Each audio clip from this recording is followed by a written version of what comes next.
What is going on, everybody? It is Dylan with the DFS, and in today's video, I am recapping the Week 13 main slate and then going over the Monday Night Showdown. So, getting into it really quick, this was my lineup. This is the single entry $25 double up. This is the contest I recommend playing every week, kind of dictate where your lineup building goes. So, I was really different from the chalk this week, and normally that doesn't go well this season. We've seen the optimized line be pretty spot on so far this season. Chalk's been really good. I did the opposite. I went away from it, and this time it worked out for me. So I did play the 59% Ken Walker, the 67% Breece Hall, and the 41% Titans defense. I did not go CJ Stroud, who was, I think, 48% owned. I don't know if probably none of these teams have him. Did not go the 48% owned CJ Stroud, who had a really bad game. HN had a good game, just didn't benefit. I went Bijan. I said, how do I get different on this slate? I did not like this slate. I've told people this is one of the ugliest slates we've had all season, and going different definitely worked out for some. So yeah, I benefited going Josh Allen. Granted, Josh Allen didn't have the greatest game, but his floor was a lot safer, so it worked out for me. But hitting Bijan, 8,500, that got 33 points. And then Mitchell over Mechie. I picked Mitchell last week, and it, wasn't the greatest. Still cash, but it wasn't the greatest. This week, Mitchell absolutely smashed in that matchup. Keenan Allen, solid first half, nothing in the second half. Puka, just Devontae Adams is so damn good. And then I did a double Rams without Stafford, which I was still confident in. So Parkinson, 6.7 at 2,800, so I'm not mad. It allowed me to get, the Bijan, the Puka, and Josh Allen build. Breece Hall, solid, 15 at 6, wasn't the worst for how the slate went. And then Titans defense, it just didn't give me negative points, so that's all I care about. So, yeah, going away from chalk, going away from the optimized line. Like I said, if your players hit, it worked out for you. If you went the optimized line, it probably wasn't as good. Houston didn't play all that well. Like I said, HN had a good game, just not great.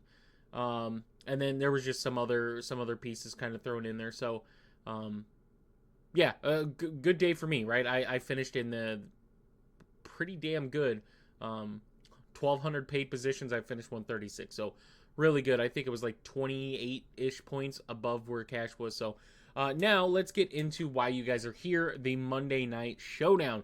2 players above 10K on this, kind of weird. It's kind of interesting. Both quarterbacks. I love both quarterbacks in this one. And I really, really hope New England's defense is not really good this game. I hope Jackson Dart does Jackson Dart things where we get Drake May and Jackson Dart, who are 2 of the more interesting dual threat quarterbacks this season. I think is the safest way to say it. Kyler sucked. Lamar's had a down year. Mahomes, I guess, is considered a dual threat quarterback at this point. He's having a really good year.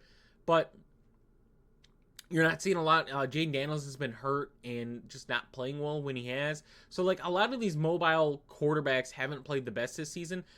Drake May, who's not the most mobile, but is mobile, he's had a really solid season. I mean, the Patriots are killing it. And on the other side, Jackson Dart took over. And once he's taken over, he's done really damn good. His fantasy points per dollar have been amazing this season. Even games this is where Jackson Dart is crazy, right? Against my Bears, and he got taken out of the game early. There's a good chance they beat us if Jackson Dart was in that game. But 242 passing yards, no passing touchdowns, but he gets 66 rushing yards and 2 rushing touchdowns and gets you 27 points. So I love both quarterbacks in this one. New England's defense can be scary. That is the issue. Their defense can be scary. But we're kind of seeing their defense take what the Colts defense was very early in the season. And we kind of saw it yesterday as well. To where they're a good defense. They are a bend but don't break defense. And we kind of see that out of New England as well. Like, we're going to give up yards and yards and yards, no touchdowns. That's kind of the way they go. So I love both quarterbacks in this one. Drake May's just got a great matchup against the Giants. Although I will say this, I am slightly concerned about the offensive line, defensive line battle. The Patriots just lost, if not their best, then second best offensive lineman. So I would be concerned against this Giants defensive line that Drake May could see a little more pressure than he's used to. So that is my concern. Other than that, I still think it's a great matchup against the secondary. The Giants, I will say another thing. The Giants defense got healthier for this game than they have been the last few weeks. So just watch that. But overall, I think it's still a really good matchup for both these quarterbacks. Love them. Wan'Dale Robinson in a very good spot again against New England. I don't love it for the slate. I think it's really hard to afford Wan'Dale Robinson in this slate because you're fading then, two of these New England pieces, at least two of these New England pieces that are in really good spots. So, like, I prefer Stefon Diggs in a much better matchup for $200 cheaper than Wan'Dale Robinson, Wan'Dale Robinson, I mean, great, amazing game against Detroit, but, I mean, you look at some of the other games and, like, paying $9K for this is kind of crazy. Like I said, it's a good matchup for Wan'Dale. I don't trust the inconsistency of the volume there for him. Stefon Diggs, great matchup. Treveyon Henderson. Yes, the concern with Ramondre Stevenson coming back is definitely one to monitor. But we got a discount on Treveyon Henderson, right? Like, Ramondre is not an elite, running back to be concerned that he's going to steal the volume, right? Came back, 6 rushing attempts for 5 yards for Ramondre. So it's not like Ramondre's is scarce. We're getting Treveyon Henderson at a discount, in my opinion, for the matchup that the New England running backs have in this game. So I love Treveyon Henderson at his price. I think it's really good to get someone like him in your lineup. Hunter Henry, another good one. But this also falls into the Wan'Dale Robinson type of scenario too, where, like, last week against Cincinnati, fantastic game. Like, I've always said he's a boomer bust guy. Like, he can have the opportunity to have some of these games, right? A 10 plus game is good for Hunter Henry's price. He's usually around the 4K mark on DraftKings. So getting 10 plus, you would prefer more, obviously. He's had a 29 and a 27 point game. He's also had a 1.9 and a 1.9 that just totally killed if you put him in your lineup. It's a 5.7. Some of these games totally kill your lineups. He is a red zone threat for this team. He's their number one option in the red zone. Most targets, highest target share for New England pass catchers. Stefon Diggs is number 2. I prefer Stefon Diggs. Like, Austin Hooper steals some volume off of Hunter Henry. Kayshon Boutte, it's just not the best matchup for him. Yet again, he's a guy that's put up some solid numbers, but just not the best matchup. Matt Collins, kind of the same thing. Darius Slayton's interesting, but, I mean, it's just the inconsistency as well for someone like him and Wan'Dale Robinson for this slate. It's just, there's some better options, more consistent options I'd rather go. One of those guys is Theo Johnson, 5,800. If I'm stacking a pass catcher with Jackson Dart on this slate, I'm going to get Theo Johnson, who's in a really, really good matchup against the Patriots, who give up a lot of fantasy points to opposing tight ends. He is their red zone threat on their team. So to get the number 1 red zone threat at 5,800 in a really good matchup against New England, I like it. I like it a lot. Kind of saw the last 2 games with Jackson Dart, 14.5, 11.7. So yes, I'm okay with getting Theo Johnson at his price point. Do I think kickers are in play? Yes, I do. I really do. Especially, I'm not even going to try to pronounce the last name because I'm going to botch it, but the Patriots kicker at 4,800, which is kind of odd and worrisome in that aspect because kickers are typically above 5K. We get one at 4,800. Young Ho Koo, I would imagine, is the Giants kicker at 4,400.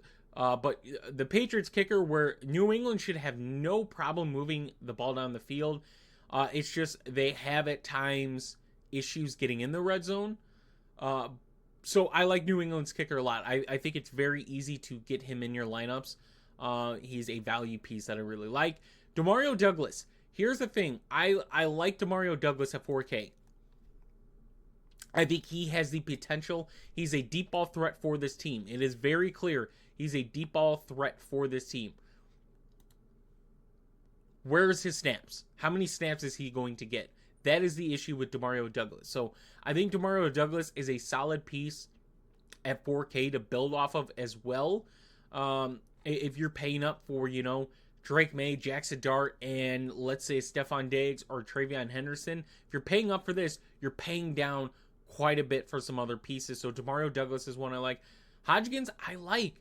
The last 2 weeks, granted, this is Jameis, but the last 2 weeks has put up really solid numbers. At 3,600, he's got a good matchup against New England. His numbers are, I would say, the best, but he's got a way smaller sample size versus man coverage. Both teams run man coverage at a top 10 rate. So Hodgkins makes a lot of sense at 3,600 as a cheap piece. I will say this. Like I said, I like New England's offense, and I'm not trying to say this for the Giants defense. But if you're running 150 lineups tonight, which there are a good amount of people that do, so I get not everyone does it, so just be patient.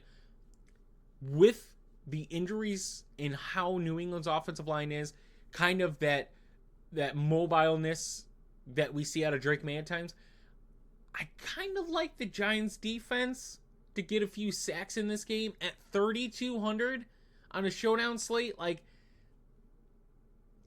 I kind of like the Giants defense at their price point. So other than that, down here, there's not a lot. There's truly not a lot. We could throw a Kyle Williams on a slate like this at 2K and say, like, hey, maybe he has one big play at 2K and it works out. But other than that, there's not a lot. There's not a lot down here from a value perspective. So kind of Kyle Williams, maybe a Daniel Bellinger now that Jackson Dart's back. Maybe. But like the Giants defense, Hodgkins, Demario Douglas, Kyle Williams, that's kind of where I'm at from the value perspective. So let's try to do a lineup. And like I said, Treveyon's cheap. I want to see if I can build. This is going to be fun. Let's see. We're at 54. Oh, that's bad to start. That is bad. I want Theo Johnson. Let's get him as well. So we don't get the worrisome thing with the way this lineup is right now. So we go, in my opinion, we go one of two ways for this. We could double stack New England running backs and say, hey, Stevenson and Treveyon Henderson are going to combine for 30 plus tonight between the two. Or we go with a 4-2-2 build as well, but we get Demario Douglas, so we pair a pass catcher with Drake May. Or we get another pass catcher for the Giants and say they're going to play from behind. New England plays running backs really good. So that's why I didn't even talk about New England running backs. If you guys are like, hey, what about Tyrone Tracy? What about Devin Singletary? They've been some solid pieces for the way that the Giants have played. New England is top 5 defense against running backs, so I'm kind of discluding them. So we have one of two ways, and I'm okay saving salary on this. Because like we could switch it up, but let's throw in a Demario Douglas. So we have 16. So we could do this. We could take Henderson and Drake May and see if we could just swap them. So we can't do that. So we should be able to do Jackson Dart though, and then do Drake May, and then do Treveyon. So like you could switch up the captains. It's just, you could have Treveyon, you can have Jackson Dart, you can't do Drake May and make this lineup work. You'd have to fade Douglas then and go like a Hodgkins maybe, or Kyle Williams. So, but I just wanted to kind of go over an example lineup. Like I said, it is scary because then essentially I am fading Stephon Diggs and Hunter Henry, the two big red zone threats for this team that I like. And I'm just going to say, like, Treveyon Henderson gets the touchdowns.